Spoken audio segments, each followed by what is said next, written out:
Le dollar américain non garanti astérisque contre le nouveau US$ émis par le département du Trésor publié le 29 janvier 2015 par David Robasson, par Anna von Retz à la lecture des nombreux commentaires sur différents sites internet, nous comprenons que beaucoup de gens sont dans la confusion à propos de la différence entre les deux devises.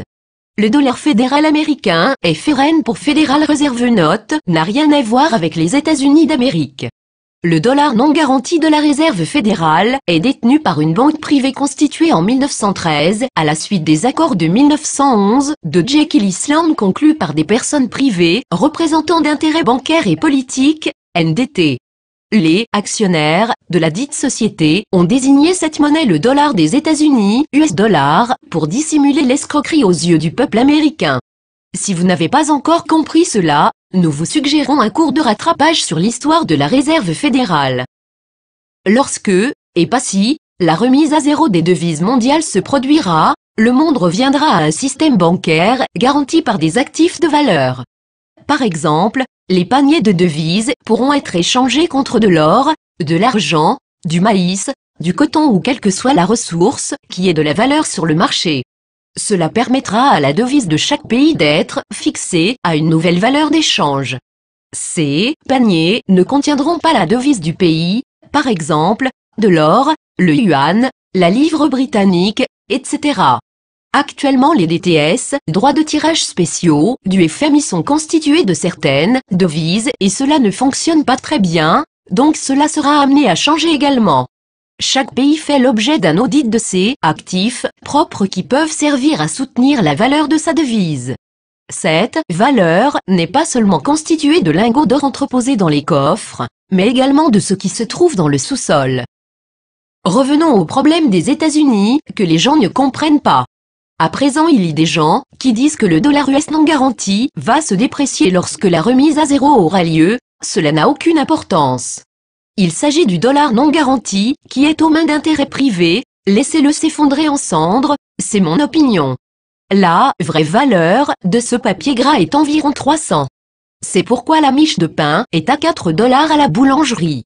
Le Trésor public des États-Unis d'Amérique va émettre une nouvelle devise du Trésor américain. Si vous ne croyez pas que cela puisse se produire, cherchez ce qu'a fait John F. Kennedy en 1963. Cherchez sur Google le dollar de Kennedy, regardez les billets de 5$ et de 2$, qu'est-ce qui manque? Je donnerai la réponse à la fin de l'article, pour ceux qui sont trop paresseux pour la chercher. Voici comment cela va se dérouler, donc il n'y a pas de souci à se faire. La remise à zéro mondiale est en cours, on a annoncé que les États-Unis vont avoir de nouveaux billets émis par le Trésor public des États-Unis. Pour ceux d'entre vous qui auraient toujours de l'ancien liquide dans vos portefeuilles ou cachés sous vos matelas, vous pourrez vous rendre à la banque pour l'échanger contre de nouveaux billets du Trésor ou les dépenser dans un magasin. Lorsque le magasin déposera l'argent, le Trésor américain va les détruire. D'après mes estimations, cela prendra environ 6 mois pour que tous les anciens billets soient collectés de toutes leurs cachettes, matelas, bas de laine, etc. À ce moment-là, ce sera un échange de 1 pour 1, aucune raison de paniquer pour les habitants des États-Unis. La Fed n'imprime plus de nouveaux billets de 1, 5, 10 ou 20$ depuis 2009. C'est pourquoi ils ont incité à l'utilisation de cartes de crédit à la place de liquide. Si tout le monde venait de nouveau à n'utiliser que des espèces, les banques seraient en proie à la panique parce qu'elles ne disposeraient pas d'assez d'espèces. Le nouveau billet du Trésor américain aura par exemple une vraie valeur de disons 1,80$ pour chaque nouveau billet d'1$. Donc cette même miche de pain, qui vaut maintenant 4$, va baisser en prix avec le billet du Trésor américain à 1,30$ par exemple, ou même à 89 cents, comme c'était le cas il y a 30 ans. Comme preuve, on nous dit que nous allons revenir au prix des années 1950, parce que la nouvelle devise du Trésor des États-Unis aura une vraie valeur qui sera beaucoup plus élevée que le minable papier, qui ne vaut que 300. Comprenez juste que les nouveaux billets du Trésor public auront une valeur supérieure et que vous pourrez acheter davantage de choses au magasin, cela fait également partie du nivellement du terrain de jeu, pour nous tous. Nous en aurons plus pour notre argent, finalement. Et pour ce qui est de l'ancienne devise privée garantie par rien qui s'appelait le US$, laissez-le brûler. Quand il brûlera, il consumera toute cette dette libellée en anciens dollars, qui a enserré le cou du monde et du peuple américain, pendant plus d'un siècle.